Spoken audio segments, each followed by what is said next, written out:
Hello दोस्तों, नमस्कार। KBS TGT PGT या फिर यूपी टीजीटी पीजीटी या अन डी ट्रिपल एसएसबी या फिर आप किसी की भी फिजिकल एजुकेशन से तैयारी कर रहे हैं तो हमारे चैनल से जुड़ सकते हैं। चैनल को सब्सक्राइब कर लें, बेल आइकन घंटी दबा दें ताकि आने वाली वीडियो पिछली सारी वीडियो मिल सके। ठीक है, जो ये क्वेश्चन मैंने रखे हैं ये परीक्षा से संबंधित बहुत ही इंपॉर्टेंट क्वेश्चन है। परीक्षा में पिछली परीक्षाओं में पूछे भी गए हैं, आने वाली परीक्षाओं में भी पूछे जाएंगे। ठीक है, देखिए आज का जो पहला क्वेश्चन है, और ऐसा भी नहीं है ये कोर्स से संबंधित नहीं है, ये आपका जो कोर्स है उससे संबंधित है आपका।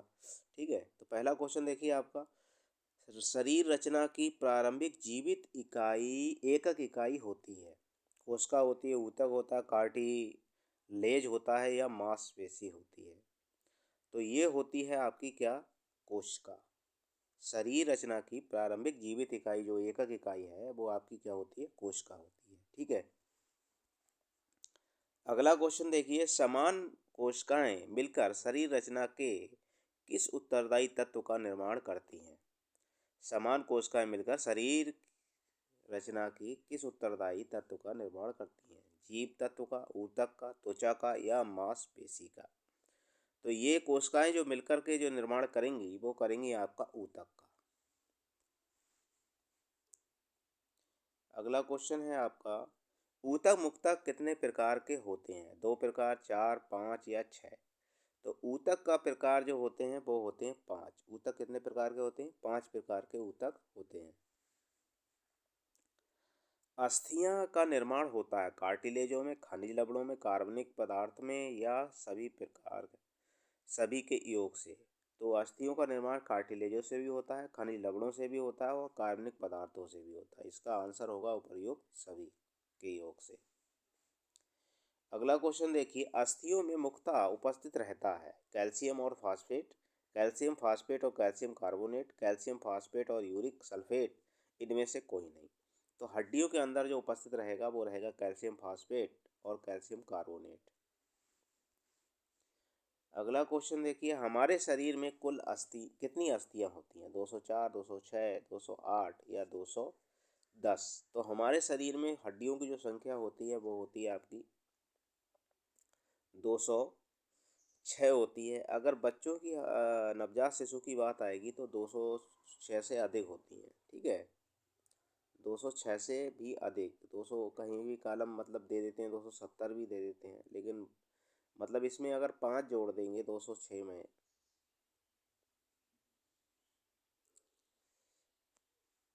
206 ये हमारी हो गई। कसुरकाई में ये ऑलरेडी 5 पड़ जाती है, 6 5 11। ठीक है, तो करीब यानी 206 से ऊपर ही हड्डियाँ होंगी। ठीक है, क्योंकि 5 हड्डियाँ तो ऑलरेडी हमारी कशेरुका में होती है बड़ी हुई बच्चे की।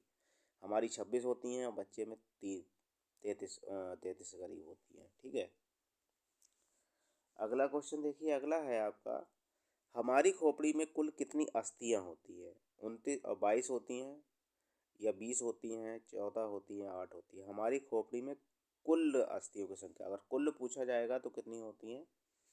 आपकी 22 होती हैं। सातवें का आपका कौन सा होगा? ए होगा। लेकिन इसके अलावा भी अगर और 29 का अगर कॉलम आपको मिल जाता है तो 29 वाले को हम सही लगाएंगे। ठीक है, क्योंकि कान की इसमें 6 नहीं जोड़ी गई हैं। ठीक है, 6 अस्थियाँ आपकी कान की नहीं जोड़ी गई हैं। ठीक है, इसमें 22 और 6 27 और 2 अस्थियाँ और होती हैं आपकी। ठीक है, तो 29 हो जाती हैं टोटल अगर पूछी जाएंगी। और केवल आपकी अगर सामने मस्तिष्क में पूछी जाएंगी तो कितनी? 8 अस्थियाँ होती हैं, मतलब सामने चेहरे में। अगर चेहरे में पूछी जाएंगी तो कितनी अस्थियाँ होती हैं? 8 होती हैं। हमारे मस्तिष्क की में कुल कितनी अस्थियाँ होती है? मस्तिष्क में 14 होती हैं, 16 होती हैं, 11 होती हैं या 8 होती हैं? तो आठवें का होगा आपका डी, 8। मतलब हमारे मस्तिष्क में जो होती हैं 8 होती हैं और चेहरे में हमारी कितनी होती है? 14 होती हैं। अगर हमारे चेहरे की बात आ जाए, चेहरे में कितनी होती है? तो 14 होती है, मस्तिष्क में हमारी 8 होती है। अगला क्वेश्चन है, मानव रीढ़ की हड्डी में कितनी कशेरुकाएँ होती हैं? मानव रीढ़ की हड्डी में 26, 28, 33 या 36? तो इसमें होंगी आपकी 33। अगर 33 का कॉलम दिया हुआ होगा तो आपको 33 लगाना है, लेकिन अगर 33 ना हो तब आपको उस पोजीशन में आपको कितनी लगाना है, 26। शरीर के उधर भाग बाहु आदि कितनी अस्थियां होती हैं। मतलब हमारा जो शरीर है, शरीर की बॉडी, उसमें हमारे शरीर का जो ये भाग है, ये दोनों हाथ आपके आ गए, इधर का हाथ और इधर का हाथ, ठीक। ये तो यहाँ की मतलब ये पूछी जा रही कि आपके हाथ में, दोनों हाथों में कितनी होती हैं, ठीक है। तो दोनों हाथों की अगर बात आएगी, बाहों की, मतलब हाथ से यहाँ से लेकर के जो पूरा हाथ आपका बना हुआ होता है, उसमें इधर दोनों हाथों में कितनी अस्थियाँ होती हैं, तो 62, 64, 66 या 72। तो इसमें होती हैं आपकी 64 हड्डियाँ होती हैं। कितनी होती हैं, 64, ठीक है, दोनों हाथों में। अगला क्वेश्चन देखिए, शरीर के आधा भाग जांग आदि में कितनी अस्थियां होती हैं। जांग मतलब हमारे शरीर का नीचे का हिस्सा, हमारे शरीर का जो नीचे का हिस्सा होता है ये, ठीक है, हमारे पैरों वाला, हमारे दोनों पैरों में कितनी अस्थियां होती हैं, ठीक है। हमारे पैर जो हैं, पैरों की बात हो रही है, दोनों पैरों में हमारी कितनी अस्थियां होती हैं, तो कितनी होती हैं आपकी, 62, 64, 66 या 72। तो हमारे पैरों में जो अस्थियां होती हैं वो होती हैं आपकी 62, दोनों पैरों में। हमारे शरीर में कितनी जोड़ी पसलियां होती हैं, 12, 10, 14 या 8। तो हमारे से जो बक्ष होता है आपका, ठीक है, इसमें जो यहाँ पर जो पसलियाँ होती है, इस तरह से बना हुआ जो हमारा शरीर का बक्ष होता है, उसमें जो पसलियाँ होती हैं वो कितनी होती है, वो होती हैं आपकी 12 जोड़ी। कितनी होती हैं, 12। और बीच में स्टर्नम नाम की एक हड्डी होती है, स्टर्नम, ये वाली बीच में।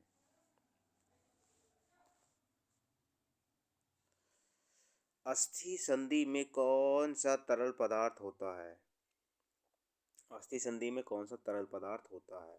साइनोवियल फ्लूइड होता है, साइनोवियल थर्मल होता है, फिनाइल फ्लूइड्स होता है, या फाइनाइल थर्मल होता है। अस्थि संधि के में कौन सा तरल पदार्थ, अस्थि संधि, अस्थि संधि की बात हो रही है। मान लो ये अस्थियां हैं आपकी, और ये नीचे, ये मान लो आपकी घुटनों की ही है, और नीचे फिर आपकी क्या है, फिर अस्थियां हैं ये, ठीक है, यहाँ पर ये। तो यहाँ पर बीच में इन दोनों को, जोड़ों को घिसने के लिए या घिसने से बचाने के लिए, घिसने के लिए नहीं, घिसने से बचाने के लिए जो यहाँ पर एक फ्लूइड पाया जाता है यहाँ पर, ठीक है, एक प्रकार का क्या होता है, फ्लूइड होता है। तो उस फ्लूइड को क्या कहते हैं, उसका नाम पूछा गया है। तो उस फ्लूइड का नाम है आपका साइनोवियल फ्लूइड्स। कौन सा होता है, साइनोवियल फ्लूइड्स इसे पाया जाता है, जो हमारी हड्डियों को घिसने से बचाता है। अगला क्वेश्चन देखिए, निम्नलिखित में से कौन सी संधि चल संधि नहीं है। निम्नलिखित में से कौन सी संधि चल संधि नहीं है। कलाई की संधि, कपाल की संधि, गेंद और गदा संधि, या कोहनी की संधि। चल संधि की बात हो रही है। चल संधि मतलब संधियाँ कितने प्रकार की होती हैं, चल संधि, अचल संधि और अर्धचल संधि। तो चल संधियाँ कौन सी होंगी आपकी, चल संधियाँ वे होंगी जो चलती हैं, जैसे हमारे हाथ की, कोहनी की, पैर की, ये संधियाँ क्या हैं, चलती हैं, ठीक है। जैसे मान लो कलाई की संधि है, कलाई हम चला सकते हैं, तो ये चल संधि में आ गया। आपकी गेंद और गदा संधि मतलब मुड्ढे को आप 360 डिग्री तक ये घुमा सकते हैं, इसको 360 घुमा सकते हैं, ये भी इसमें कोई क्वेश्चन पूछा जाता है कि कौन सी संधि को हम 360 घुमा सकते हैं। तो गेंद और गदा जब मतलब जो हमारे मुड्ढे में होती है, यहाँ पर बाजू में, ठीक है, तो वो 360 तक हम इसे घुमा सकते हैं। कोहनी की संधि ये भी हम घुमा सकते हैं, लेकिन जो कपाल संधि होती है, कपाल मतलब ऊपर मस्तिष्क में जो संधि होती है, वो हमारी कौन सी संधि होती है, चल संधि नहीं है, मतलब ये अचल संधि है। कपाल की जो संधि होती है वो कौन सी होती है, अचल संधि। ये सारी कौन सी संधियाँ हैं आपकी, चल संधियाँ हैं, ठीक है। अगला क्वेश्चन देखिए, गेंद और गदा संधि शरीर के किस अंग में होती है। घुटने में होती है, कंधे और कूल्हे में होती है, जांघ में होती है, रीढ़ की हड्डी में होती है। तो गेंद और गदा संधि जो होती है बॉल और सॉकेट संधि ये आपकी किस में होती है, आपकी कंधे और कूल्हे में पाई जाती है। ठीक है। अगला क्वेश्चन देखिए, निम्नलिखित में से कौन सी चूड़दार चल संधि है। चूड़दार चल संधि बक्षेस संधि है, कंधे की संधि है, कलाई की संधि है या घुटने की संधि है। तो चूड़दार कौन सी होगी आपकी, तो घुटने की जो संधि होगी 16 का आपका कौन सा होगा, डी, यानी घुटने की जो संधि है वो आपकी चूड़दार संधि है, क्योंकि ये एक साइड पे, जिस तरह हमारी किवाड़ होती है ना, किवाड़ की कंपार्ट एक ही साइड पे हम उसको खोल पाते हैं। ठीक है, ऐसे ही इसकी संधि होती है, जो यहाँ पर कब्जा संधि भी इसे कहते हैं। क्या कहते हैं, कब्जा संधि। एक साइड पे ही हम घुमा पाते हैं, दूसरी साइड ये नहीं जाती है। ऐसे ही हमारी क्या होती है, आपकी मुड्ढे में भी यही संधि होती है। यहाँ पर जो कोहनी होती है आपकी, ठीक है, तो कोहनी में यही संधि होती है, आपके घुटनों में भी यही संधि होती है। अगला क्वेश्चन देखिए, पहली और दूसरी रीढ़ कशेरुकाएं एटलस और एक्सिस के बीच के जोड़ को क्या कहते हैं। अचल संधि कहते हैं, फिसलने वाली संधि कहते हैं, कीलदार संधि कहते हैं, इनमें से कोई नहीं कहते हैं। तो ये जो होती है वो 17 का कौन सा होगा, इसमें कहते हैं कीलदार संधि। ये होती कौन सी, कीलदार संधि होती है। और ये कहाँ पाई जाती है, हमारा जो ये सर होता है, सर के यहाँ पर पाई जाती है। सर को हमारे घुमाने में काम देती है, यहाँ पर ये संधि पाई जाती है। ठीक है, कीलदार संधि से कहते हैं। अगला क्वेश्चन देखिए, मानव शरीर के कुल भाग में मांसपेशियों का भार कितना होता है। मानव शरीर के कुल भार में मांसपेशियों का भार कितना होता है, 30%, 40, 45 या 65%। तो मांसपेशियों का कुल भार अगर पूछा जाएगा तो 45% होता है इसमें। अगला क्वेश्चन देखिए, मानव शरीर में लगभग कितनी मांसपेशियां होती हैं। मानव शरीर में लगभग कितनी मांसपेशियां होती हैं। तो इसमें कितना है, आपकी 516 है, 500 दी हैं, 603 दी हैं और 206 दी हैं। तो मांसपेशियां होती हैं आपकी 639। कितनी, 639 मांसपेशियां पाई जाती हैं मानव शरीर में। ये क्वेश्चन कैसा हो गया है, इसमें क्या लिया है, देखा है, देखो देखो, निम्नलिखित में से कौन सी मांसपेशियां ऐच्छिक हैं। तो ऐच्छिक मांसपेशियां पूछी गई हैं, इसमें कौन सी पूछी गई हैं, ऐच्छिक। ठीक है, ऐच्छिक मांसपेशियां कौन सी होती हैं। अब ऐच्छिक में क्या है, आपके फेफड़ा दिया है यहाँ पर, ये आपका हृदय दिया है, आंत दी है और आपका ये हाथ दिया है।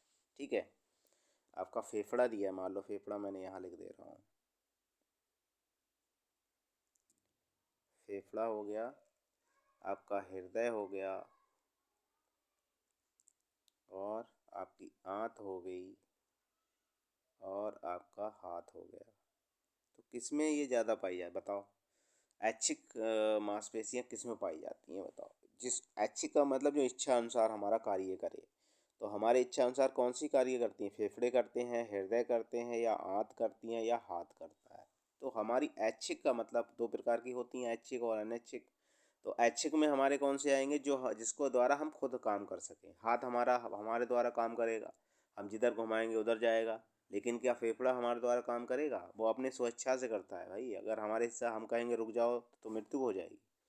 अजय हार्ड है हमारा हृदय, ये भी अपने आप काम करता है, इसके लिए हम रोक नहीं सकते।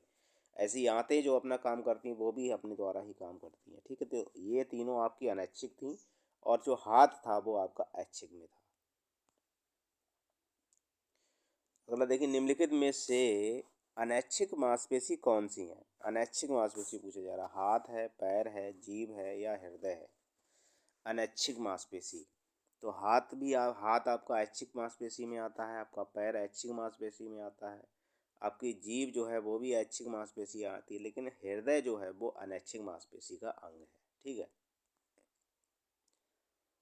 देखिए, शरीर रूपी इंजन में कौन सा अंग पंप का कार्य करता है। पंप का कार्य कौन सा कर रहा है, हृदय कर रहा है, यकृत, अंगनाशय या फेफड़े।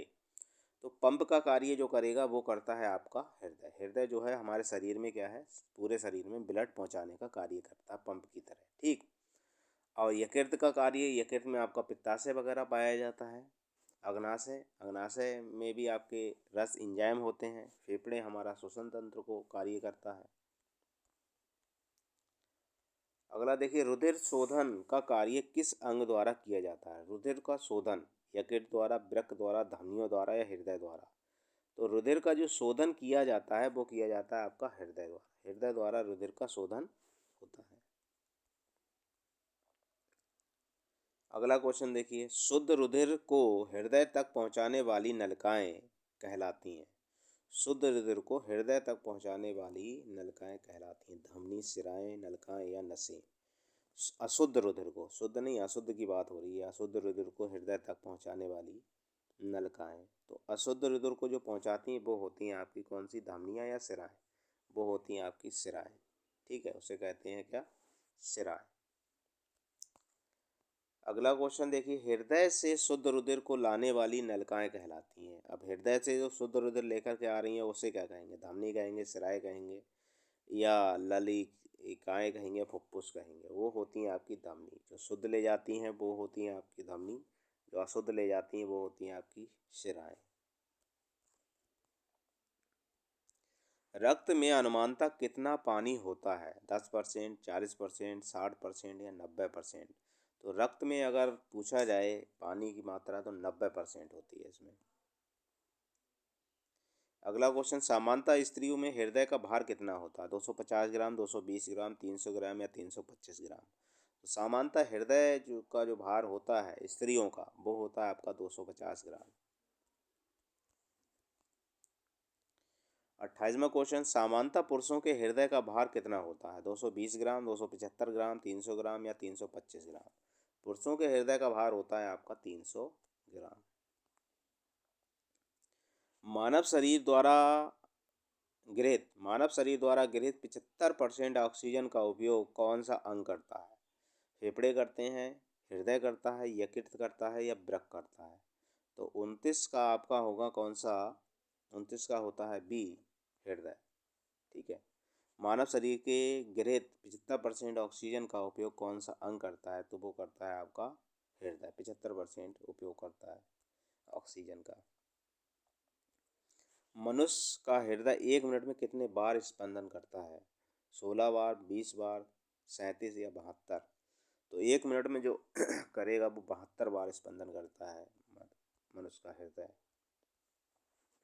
निम्नलिखित में से कौन सा तत्व रक्त में विद्यमान नहीं होता? प्लाज्मा, लाल रुधिर कणिकाएं, श्वेत रक्त कणिकाएं या ग्लाइकोजन? तो ग्लाइकोजन जो है वो हमारे रुधिर में नहीं होता है। लाल रक्त कणिकाएं भी रुधिर में पाई जाती हैं, प्लाज्मा भी पाया जाता है और श्वेत रक्त कणिकाएं भी रुधिर में पाई जाती हैं। 32वां क्वेश्चन देखिए, रक्त को जमने में सहायता करती है। रक्त को जमने में सहायता करती है प्लाज्मा, लाल रक्त कणिकाएं, श्वेत रक्त कणिकाएं? इनमें से कोई नहीं। तो रक्त को जमने में सहायता करती हैं। रक्त को जमने में सहायता करती हैं कौन करती हैं? प्लाज्मा, लाल रक्त कणिकाएं, श्वेत रक्त कणिकाएं? इनमें से कोई नहीं। रक्त को जमाने में जो सहायक होता है वो होता है आपका प्लाज्मा। लाल रक्त कणिकाओं का लाल रंग होता है विकिरण के कारण, ऑक्सीजन के कारण या हीमोग्लोबिन के कारण या गोल्ड होने के कारण? तो लाल रक्त कणिकाओं का जो लाल रंग होता है वो होता है आपका हीमोग्लोबिन के कारण। अगला क्वेश्चन देखिए, लाल रक्त कणिकाओं का निर्माण मुख्यतः होता है यकृत में होता है, फेफड़ों में होता है, हृदय में होता है, अस्थि मज्जा में होता है? तो लाल रक्त कणिकाओं का जो निर्माण होता है इस तरह से आपकी क्या है, बोन मैरो आपकी जो होती है बनी हुई।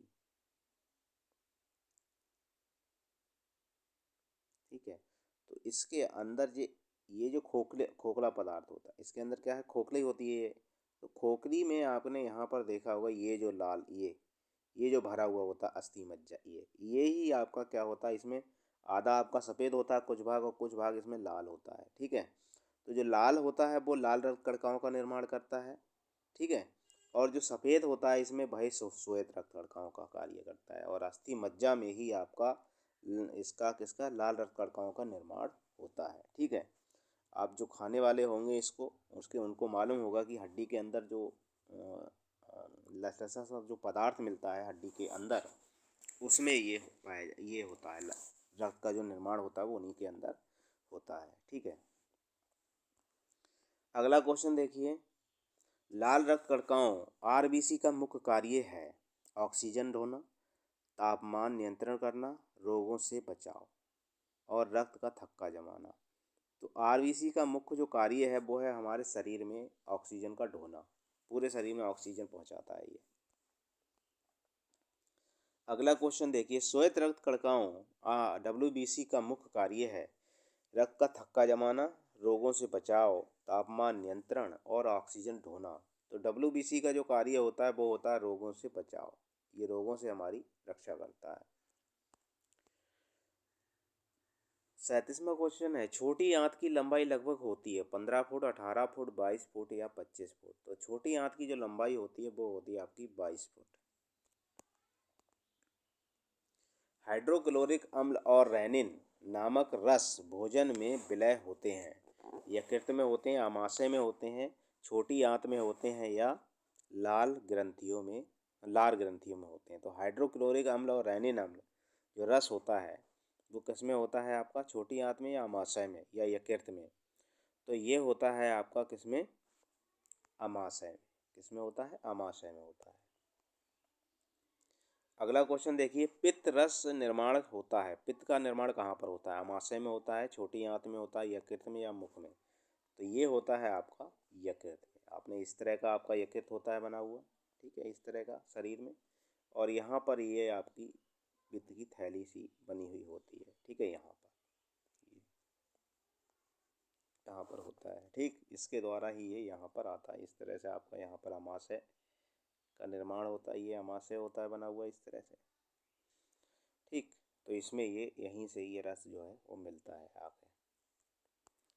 अगला क्वेश्चन देखिए, यकृत का भार कितना होता है, 1.5 किलोग्राम, 2 किलोग्राम या 2.5 किलोग्राम या 3 किलोग्राम। तो यकृत का जो भार होता है वो होता है आपका कितना, 1.5 किलोग्राम। यकृत का भार कितना होता है, 1.5 किलोग्राम होता है। अगला क्वेश्चन देखिए, मनुष्य 1 मिनट में कितनी बार सांस लेता है। तो 10 से 12 बार, 12 से 14 बार, 14 से 16 बार या 16 से 20 बार। तो मनुष्य 1 मिनट में 16 से 20 बार तक सांस लेता है। मस्तिष्कीय तंत्रिकाओं के कितने जोड़े होते हैं, 10, 12, 31 या 44। तो मस्तिष्कीय तंत्रिकाओं के जो जोड़े होते हैं, मस्तिष्कीय तंत्रिकाओं के जोड़े वो कितने होते हैं, 12। मस्तिष्कीय तंत्रिकाओं के जोड़े कितने होते हैं, 12। 42 का आपका होगा 20 है। अगला क्वेश्चन देखिए, मेरु तंत्रिकाओं के कितने जोड़े होते हैं, 21 होते हैं, 26 होते हैं, 31 होते हैं, 44 होते हैं। तो मेरी तंत्रिकाओं की जोड़े जो होंगे वो होते हैं आपके कितने, 31। कितने होते हैं, 31 जोड़े होते हैं मेरु तंत्रिकाओं के, ठीक है। अगला क्वेश्चन देखिए, मस्तिष्क भार लगभग होता है, मस्तिष्क का भार लगभग होता है 40 औंस होता है, 41 औंस या 44 औंस या 27 औंस। तो मस्तिष्क का जो भार होता है वो होता है आपका 40 औंस, ठीक है। तो 45वां देखिए, स्त्री गर्भाशय अपने समान आयाम और आकार से कितना अधिक विस्तार पा सकता है, 100 गुना, 400 गुना, 700 गुना या 900 गुना। तो ये विस्तार पा लेता है आपका 900 गुना, ठीक है। आज मैंने 45 क्वेश्चन रखे थे। इस सीरीज के अगले क्वेश्चन आपको चाहिए तो मेरे चैनल को सब्सक्राइब कर लें, बेल आइकन की घंटी दबा दें ताकि आने वाली वीडियो, पिछली सारी वीडियो आपको मिल सके। धन्यवाद।